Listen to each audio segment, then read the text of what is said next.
In DC, for DC. DC Radio, 96.3 HD4 and DCRadio.gov. You've attended council hearings in person. You've tuned in to our televised proceedings on Channel 13. Now, you have the chance to listen to us on the radio as we demystify the work of the people who do it. This is not a council hearing. This is Hearing the Council with your host, Josh Gibson. Thank you. Deep voiced person with a funky backbeat. Indeed, this is not a council hearing. This is Hearing the Council.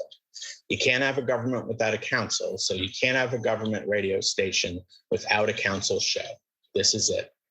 I'm Josh Gibson, Director of Communications for the Council. You may also know me as the Council's voice on social media at Council of DC. And I want to thank our guest today, Ward 4 Councilmember Louis George. Thank you so much for being with us. Thank you for having me, Josh. And I apologize to viewers and to you for the delay and the technical difficulties. Working from home, still a year in can be an issue. Yep. I'm like Councilmember Gray. I forget that I'm on mute a number of times. Yeah, we're all still rolling with it. Yep. Now, my first question is the most basic question. In doing the research for this and watching some videos, I've seen your first name pronounced different ways, and I'm wondering what it was when you started out as a child, and if it's still the same now, or if it's evolved. Well, yeah, so there's an interesting story there, which is my parents are the ones who disagreed on the pronunciation of the name. And so what's interesting is my mom calls me Janeese, and my dad calls me Janeese. And so what happens is it's just a hilarious back and forth where some of my family members are like Janeese, and then some of my family members call me Janeese. So there's really actually no wrong way to say it. You just choose whether you want to be on my mom's side or my dad's side in the debate. Please, I'm not going there. Professionally, I go by Janeese. Gotcha. Yeah, because some people even were saying Johnny's. No, that's not in the debate field. That one's straight out wrong. Now the other naming question I had for you is JLG. Is that frowned upon? Is that accepted? Is that recommended and endorsed? I think it started off as like a few of my friends saying, let's just call you JLG for short, because that's a mouthful. And I was like, well, no, I think that would be too close and synonymous with like the AOC thing. But now it's true. It does actually help people not have to say the mouthful of Janeese Louis George. So it's welcomed, and people can use it. Gotcha. Now in doing and I should back up a bit.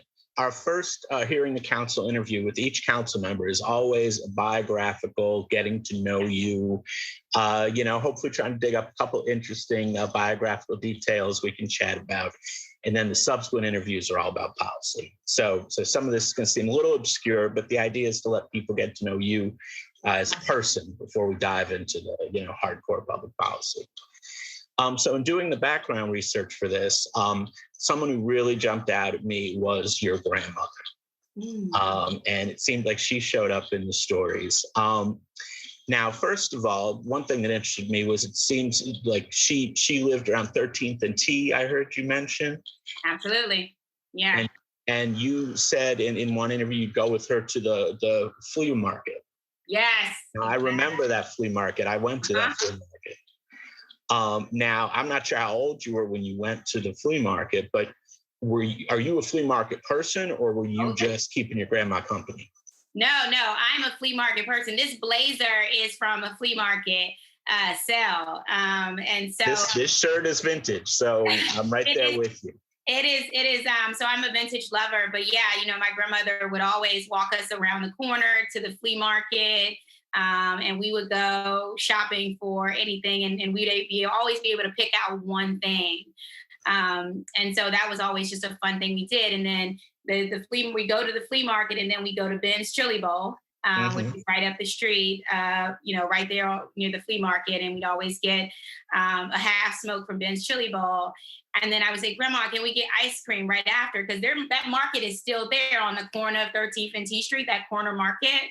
And I always wanted to get an ice cream sandwich, the Neapolitan with the ice cream sandwich. And Grandma said, well, you just had chili, so let's wait a little bit before you get ice cream. And I always would be like, okay, how many hours do I have to wait after I eat chili to get a Neapolitan ice cream? Right. It's like you're not allowed to swim an hour after eating, and you got to wait X time after your half smoke before you can have your exactly your Chalk Van Straw ice cream. Yeah.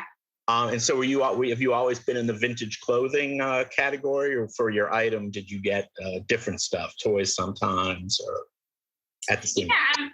I've always loved just vintage shopping. I like, some of the leaders who inspired me the most, right, are, civil rights leaders, Shirley Chisholm, even we talk about journalists like Ida B. Wells, they were always dressed like really. And when you look at like the civil rights marches, sometimes when I go to marches, people are like, why are you so dressed up? I'm like, if you look at the march photos, right, Coretta Scott King was, dressed up, and so I've always just been into to the vintage look and sort of the style of the 1960s and 70s. And so, you go into any of our vintage shops here in the district, even like some of the non-vintage shops, right? I go to the, on Georgia Avenue, we have a thrift store that is everyone loves and knows to go to. And I get a number of items from there. Sometimes I travel all the way out to Langley Park to Value Village, and they have some great finds, and you can get some really nice suits. I love a good suit. And so, yeah. Yeah, we'll catch up offline, because I got some other, Awesome. County, and I have a couple of go-tos out there that I think you like. But and the other thing, speaking of the civil rights marches, what's fascinating to me is the attendees. Now, not just the speakers, not just people on stage. Attendees were dressed to the nines. Oh yeah, and everything are just out of control. So sticking with your grandmother for a bit. So she was, this is your term. I think it's a great term, lunch lady. Yes. And so was she a great cook just in general? Yeah, she was. She was a great cook in general, but she was always my grandma was always super like healthy, balanced meals. So when we were younger, we would get, in the morning, she was like, oh no, before we're going to eat this banana. And then she wanted to make sure you hit all of the nutrition groups. Yeah. So in many ways, she was a stickler too, into making sure that like each of your meals were balanced, which sometimes as a young person was like frustrating, but as I got older, I realized the benefit of it. So she was a great cook, but she also was like a super health stickler in a lot of ways. And back in the day, they were doing all the cooking from scratch in the kitchen. Oh yeah, absolutely. So she knew all the principles of deal. I had Mr. Moss, and then there were before Mr. Moss, the principal. I'm going to blank on his name, but yeah, she knew what kind of meals they really liked and what they what was a good meal and what the students really loved as far as what day it was, and yeah. And did the school recipes come home, or did the home recipes go to school, or were they just two separate worlds? I think the home recipes went to school, actually, in a lot of ways. Yeah. Gotcha. I would have loved that. And so one of the key connections, again, for your grandmother is that when time came for you to get to middle school, your grandma, and what'd you call your grandmother? Grandma. Grandma. Okay. Sometimes people have different family names. I know they're the new cool grandmas who like Mima and other names. My grandma was straightforward, just grandma. Yeah. Mine too. But when it was time for you to go to middle school, she got involved in that process to make sure you ended up where you ended up. Can you talk a bit about that? Where you ended up and how she got involved? Yeah. So, and by the way, I'm the youngest of siblings. So I'm the youngest of 5 total. So my 2 older siblings went to Deal before me. My brother's 3 years older than me, so he was right before me. Okay. So my grandmother, we knew sort of how that process went, how you put your name in for the special permission and to go in to deal. And, she'd been there a number of years, and she said, she just sort of understood that it's not even just, going over there. It's the access to opportunity, but also the exposure that really just makes the difference in the trajectory of our lives. And, many of, we wanted to stay. I went to Rudolph. So I wanted to go. At the time, our feeder school was Paul. At the time, Paul and I wanted to stay with my friends. And my grandma said, no, you're going to Deal. Your brother went to Deal. And I just couldn't understand why. Like, well, what's the difference? School is school. And, it wasn't until going there for the first time and, really experiencing getting on that bus and traveling over and just being like, oh my God, this is a different world. When you're on the bus for the first time, when I remember crossing Military Road and just being like, am I still in DC? And not even realizing that I'm still in DC. Which was also crazy, and these huge homes and everything. As a kid, your eyes just light up, and then it was just so much exposure to just different cultures. My school at Rudolph was a predominantly Black school. And then at Deal, we had so many different cultures represented. We had embassy kids. We had such a great mix of diversity, I will say, just diversity, not only in race and religion, but also socioeconomic status. We were coming from all over the city. And meeting each other for the first time. And it was just an amazing experience for many of us. And I think that's what adds to the beauty of the school, was that we got to experience all of each other's, different cultures. I mean, we're talking quinceañeras, bar mitzvahs, cotillions. We really immersed ourselves in each other's families and cultures. And it made a huge difference in our outcome that we didn't know was going to, that later on in life, we knew how to respect and understand others' cultural differences in a way that I think really helps us as we went into the real world, as people would call it. Yeah, in one of the interviews you were giving about that decision to go to Deal, you were talking about how you were thrilled to have books that weren't missing pages. Yeah. And that just broke my heart. I mean, that sounded like it came from maybe a specific memory or something where it was just. Yeah. So, I mean, when we were at Rudolph, we had a number of issues happen. One is we had books that were missing pages. And so we always had to share books. And sometimes you had to try to get your homework done at home because we didn't. So then our teachers would have to make copies of certain pages of books that they were missing. Books. So that was a huge issue, like throughout the process. I mean, I remember, we went like a couple of months. Our air conditioner wasn't working in the fall. The heat wasn't working, and we went through this whole issue of having space heaters in our classrooms, but still being cold, traveling the hallways. So we had to wear our coats, and usually we take it off. And then we went through a period of time, and then as soon as we got through that, the summer came.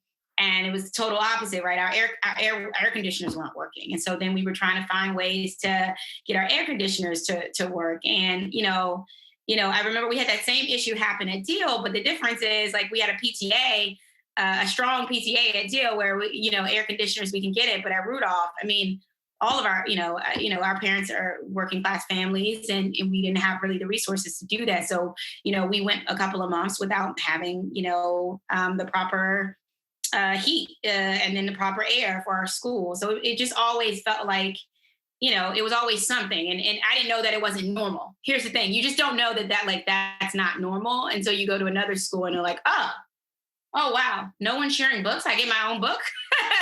We're not, You're like, wow, this is fascinating. So you just don't realize it until, till you experience it. And you're like, wow, this is a huge difference. And you start to see, I feel like I realized at the age of 11, it was this realization that, I see what Grandma was saying about access, opportunity, resources.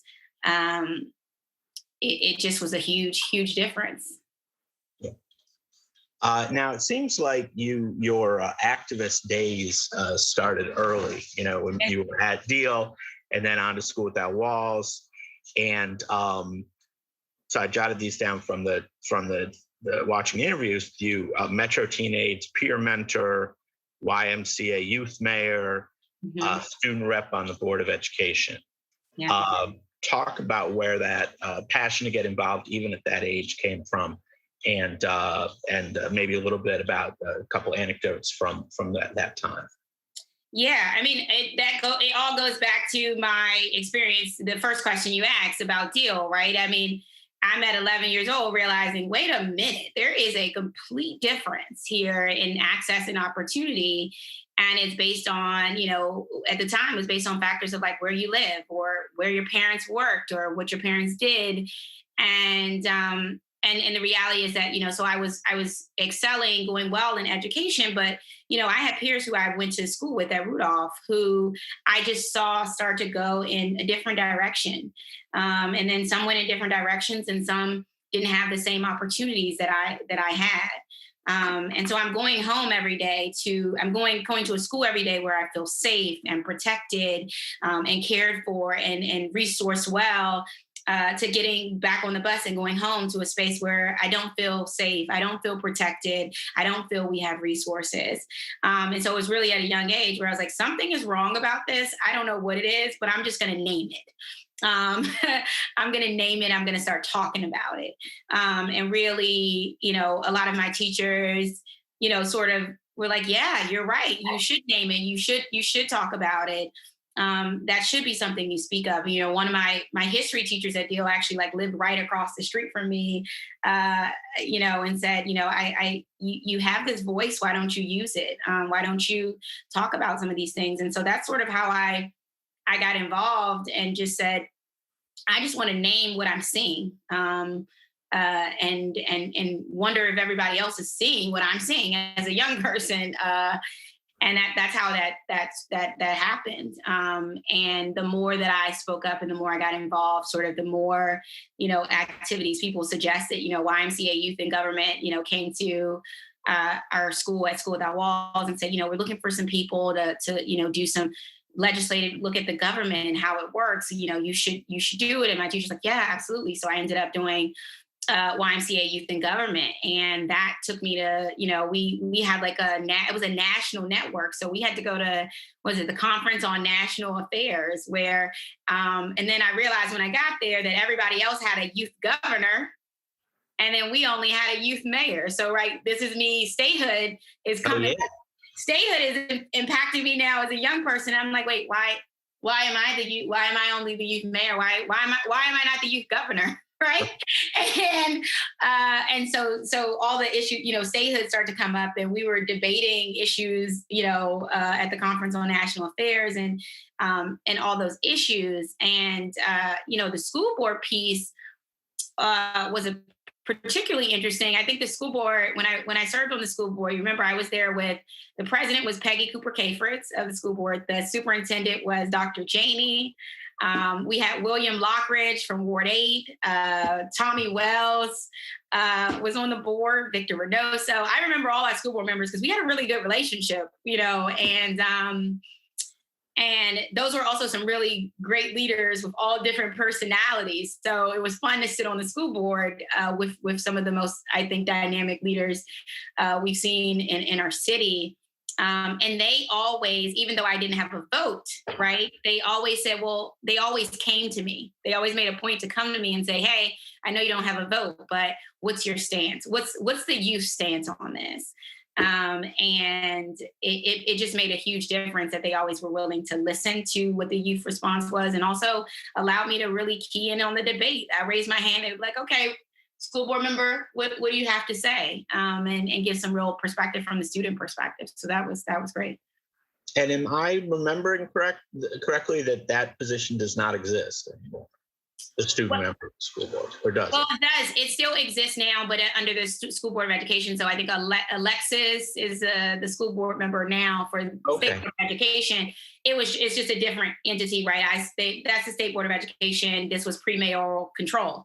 Right. It was actually the year before mayoral control of education happened. So that's But that position still exists in the way of its function. Yeah. Gotcha. And something else that you did that I was super impressed by was you spoke at the Millions More movement. Yeah. 10 years on after the Million Man March, October of 2005. And I pulled out this one quote, which I thought was really good.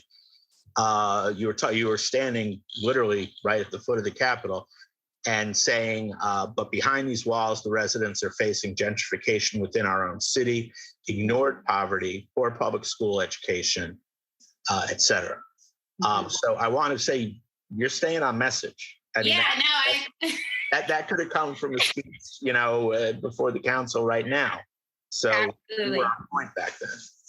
Yeah, absolutely. I mean, many of the things that I talked about when I was younger, I had no idea that we would still be debating these issues, that these would still be the center of discussion and debate here. And sort of some of it we just saw coming. We knew that it was going to happen because we were experiencing it.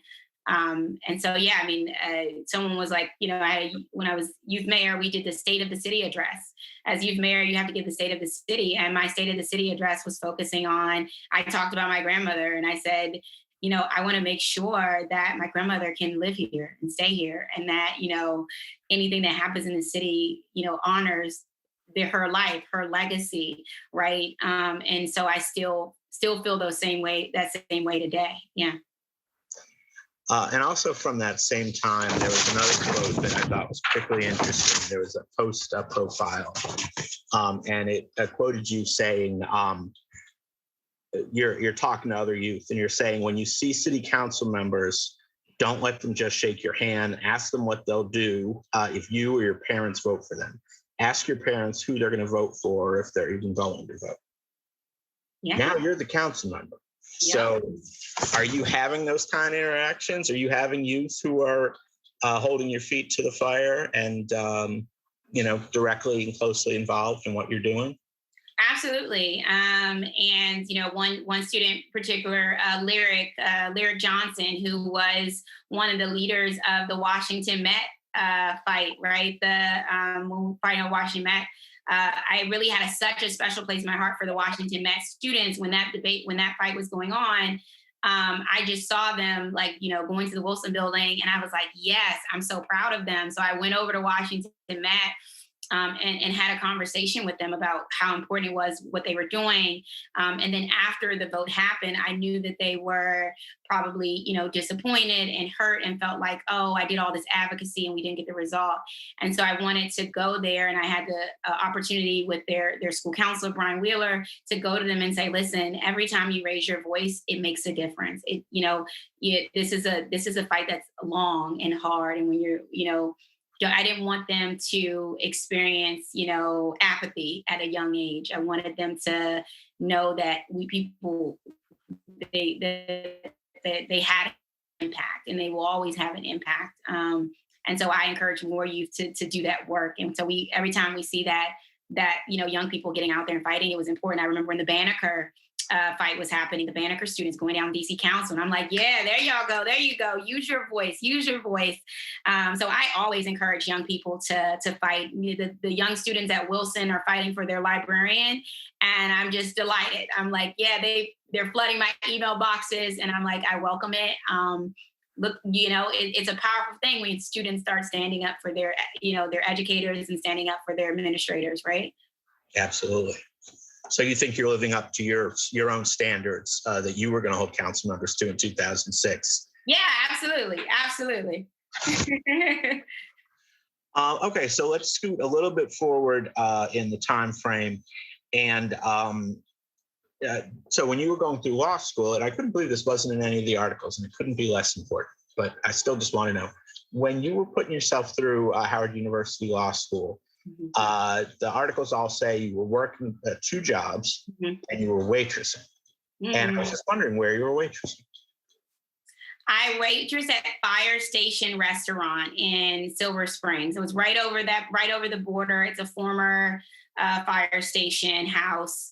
And so I was a waitress there. They have, just side note, they have some of the best Old Bay wings, and a great lobster, a lobster crab dip. But yeah, that was my job as a waitress. And then I also was a sales clerk at Nordstrom Rack, which is like our Howard Law School is not at the main campus. It's actually near in Van Ness area. So I got a job as a sales clerk at that Nordstrom Rack. It was easy, back and forth to and from school. So yeah. And managing two simultaneous jobs and law school is probably good practice for the pace the council keeps you going. Absolutely. I always say, everyone just looks at like the legal job. So you were a lawyer and you did this. And I'm like, well, the most helpful work was my waitressing and my Nordstrom Rack job. You get constituents and they call and they're upset and they're angry, and rightfully so, because government should be working and things should be going well. And so there's no better training than being a server or being a customer service. I worked at the register. I wasn't just like in the store at Nordstrom. And when people want to return clothes, when they're unhappy, they don't have a receipt. It's some tough conversations to have with individuals, and when the store changes policies, and we used to take returns, but now we don't take returns on certain items. So yeah, a lot of the people skills, the customer service skills, communication skills, all of that comes from my work in the service industry. Yeah, no, that I was guessing that might be the case. So yeah. I'm glad there's it's all constituent service. It's all transactional. I mean that in a positive way. When folks are coming to you and they want an alley paved or removed, dead tree removed, whatever. Like, it's similar to someone coming in with a gripe to, with the restaurant or my food wasn't cooked right. I asked you this, and it doesn't matter that, it's the chef who cooked the food. You can't say, oh, well, it's the executive who is responsible for that. It doesn't matter. The chef cooked the food. You're the face of the restaurant, the face of the food. Why isn't it the way I asked it to be? And how are you going to fix it? And how are you going to work that out? So it's absolutely, it's the same, take the same skill. I always thought it was funny when people in interviews would say things like, tell me about a time where you had to think quickly on your feet. Oh, okay, sure. Now back to Grandma quickly, because it turns out that Grandma had an interesting neighbor on 13th and T, if I'm remembering correctly. Someone who might have been an employer of yours subsequently. Yeah, Attorney General Carl Racine. Yeah, I mean, Grandma's the string that holds it all together. Yes, my siblings and I talk about all this because Grandma literally, she thought of things before we thought of things, honestly, in very real ways, and made us do a number of things we later on in life were like, thank God she did that. We had to practice writing checks out. Grandma said, my grandkids are going to know how to write checks. She made us go to swimming lessons at the Anthony Bowen. It was all these things that we had to do that we were nitpicky. But yeah, Grandma she's the string that held it all, for sure. Yeah, because I saw in his endorsement message for you, Carl Racine talked about knowing you almost his whole life because of living close to your grandma. So I thought that was an angle I didn't know about, and I thought it was pretty cool. Yeah, so I mean, it was really cool, just sort of how Carl and I knew different individuals. One was my grandmother, which apparently I didn't know that the Attorney General had moved in, moved next door to my grandmother at the time, and she never mentioned it, but apparently, my grandmother loves gardening, by the way. So she has a little garden in the front of her house on 13th and T Street, and so she's always out there, is always talking, and people knew her. She was pretty a friendly neighbor. And I guess she would always talk to Carl about, my granddaughter is a lawyer. She a good lawyer too. I'm like, Grandma, you don't know if I'm a good lawyer. And at the time I was working at the Philadelphia District Attorney's Office. So I was in Philly as a DA, and Grandma was basically saying, look, I know you're a good attorney, Mr. Attorney General, but my granddaughter, I think she's the best.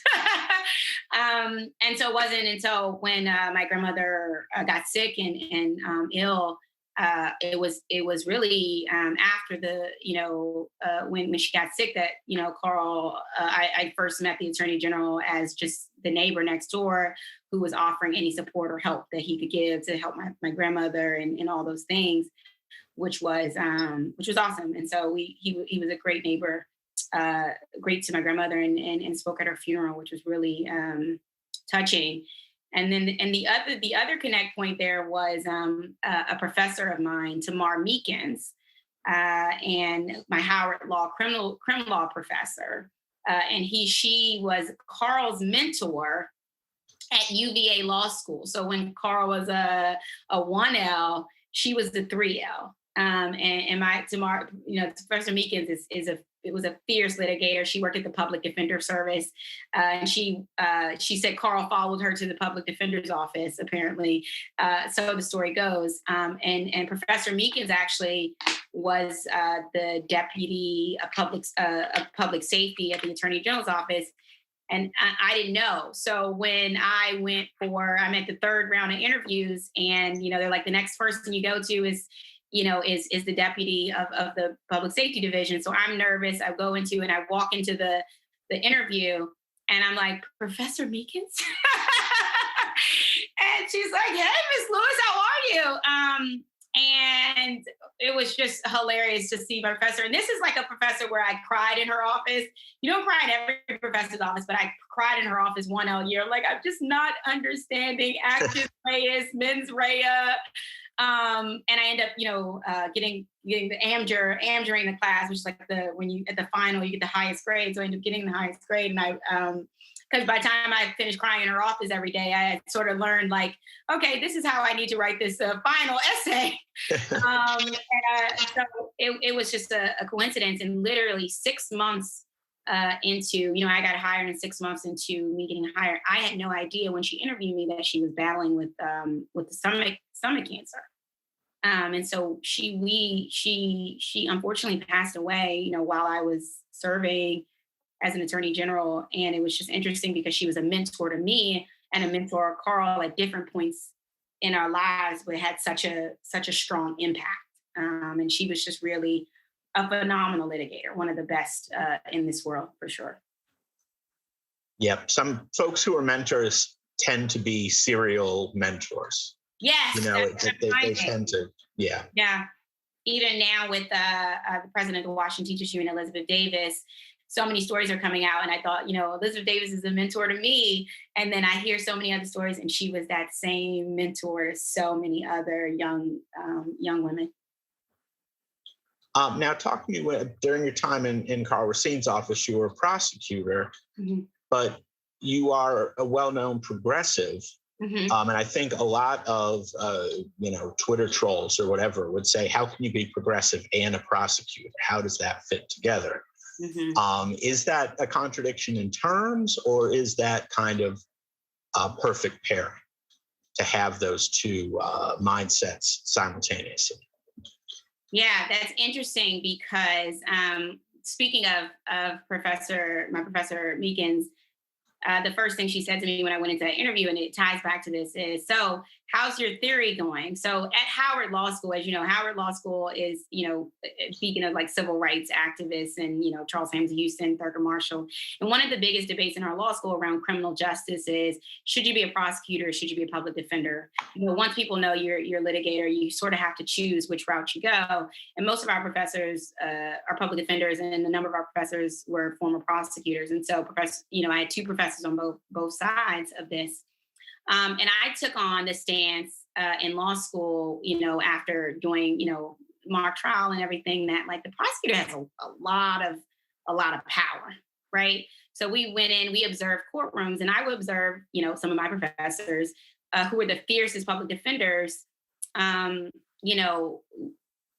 lose a case, lose an argument, even though they had the most well thought out argument, and was absolutely right. And then I would see prosecutors make an argument, and it would be like the most effective thing ever, and they would do it. So I came up with, I said, in law school, I said, I think, we got to get some more people as prosecutors and not just public defenders, right? I think change has to happen from the inside out.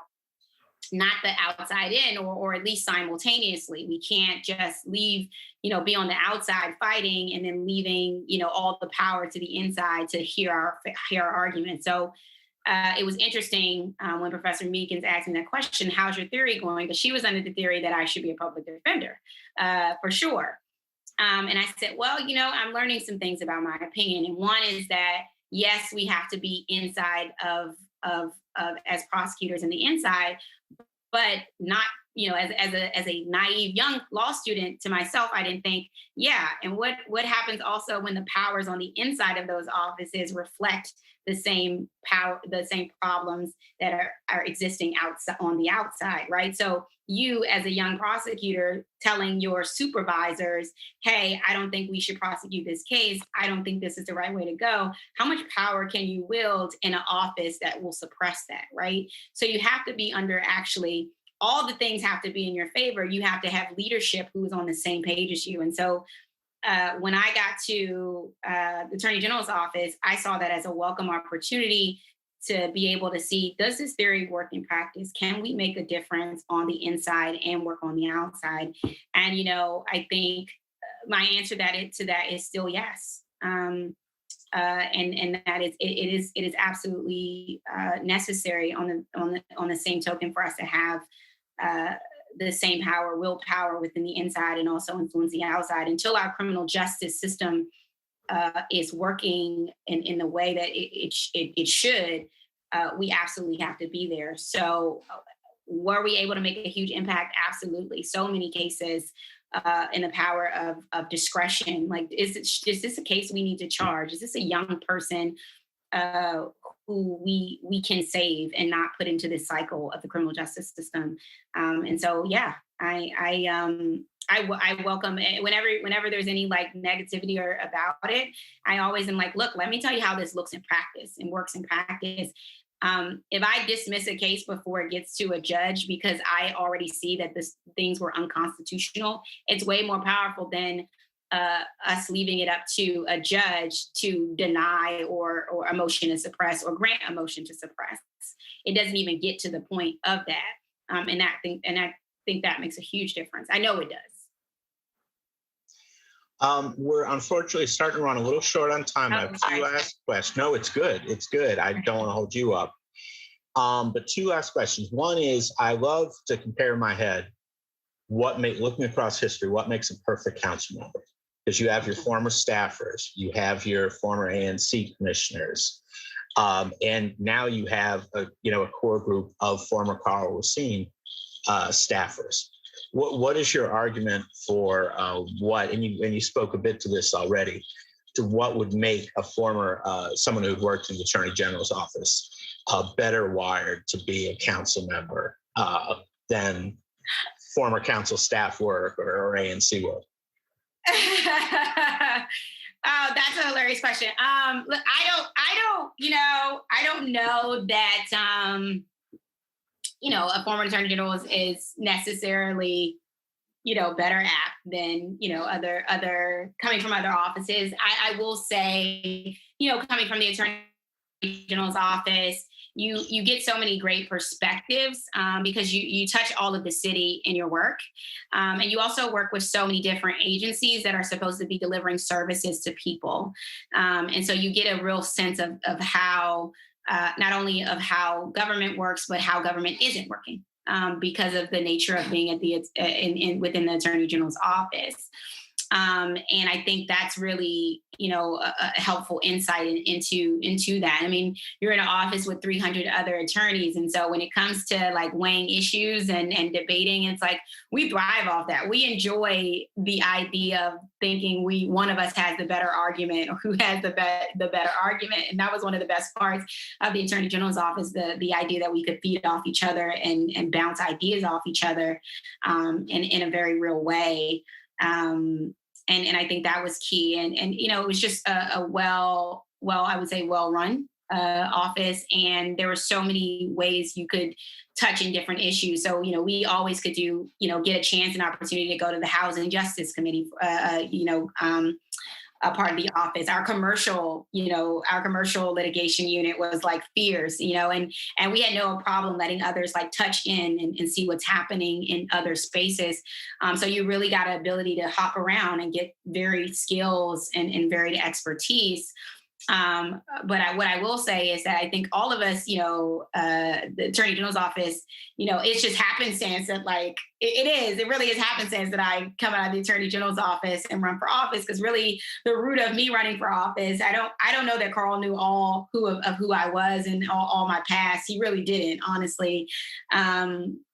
But all of mine was really rooted of my experience as a native Washingtonian and sort of what I have experienced and what we've been experiencing, over the last couple of decades here in the district. And my trivia question, that you probably already know this, but Ward 4 is the only council seat that since the beginning of home rule has only been held by native Washingtonians. Wow. Some in, some not, but every single Ward 4 council member has always been a native Washingtonian. That's kind of cool. That's really cool. I didn't know that. That's awesome. Okay, so the last question, this is how we always end our first round interview, is I want you to look at this list of desserts, and I want you to rank them from most favorite to least favorite. I've done this with every council member. I have a spreadsheet, and it tells us something. We're not quite sure what, but it tells us something. So okay. Easy peasy here. 1, ice cream. You heard that in the beginning with my grandma's story. I've been loving ice cream for a long time. I also love seeking out different ice cream. So I'll keep go that more. So ice cream is definitely number 1 for me. After ice cream, I'm gonna go with cookies. I love different cookies, and I'll do the debate with you over who has the best cookies later. So cookies is second place. After cookies, I'm gonna go to pie. I love an apple pie, a blueberry pie, a peach cobbler. Sweet potato pie. I'm a pie, yeah, and my family's good at cooking all of these, by the way. I'll get you some blueberry pie one day, a blueberry cobbler, and then we're gonna go to cake after that, and then candy. Okay. Yeah. Okay, I'll have to. I don't think I can do it in real time, but yeah, I'm looking quickly, and I don't think I see anybody else with the exact same ranking as you, but if I figure it out, I will let you know. Coalition. Awesome.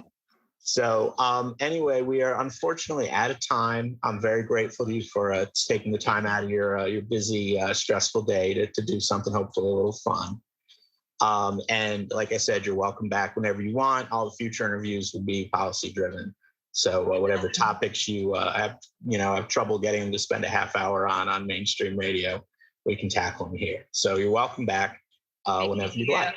And we'll compare notes offline on ice cream. And I would like to know. For sure. Thank you. All right. Well, thank you again so much, Council Member. And thank you, listeners. Remember to subscribe to our podcast on SoundCloud or wherever you get your podcasts. Just search under Hearing the Council. Thanks again for joining us. Tune in next time. We're on DC Radio at 96.3 on your FM HD4 dial or at dcradio.gov. I'm Josh Gibson. This is not a council hearing. This is Hearing the Council. Thanks so much. Take care, Council Member. Bye-bye. In DC, for DC, DC Radio, 96.3 HD4 and dcradio.gov.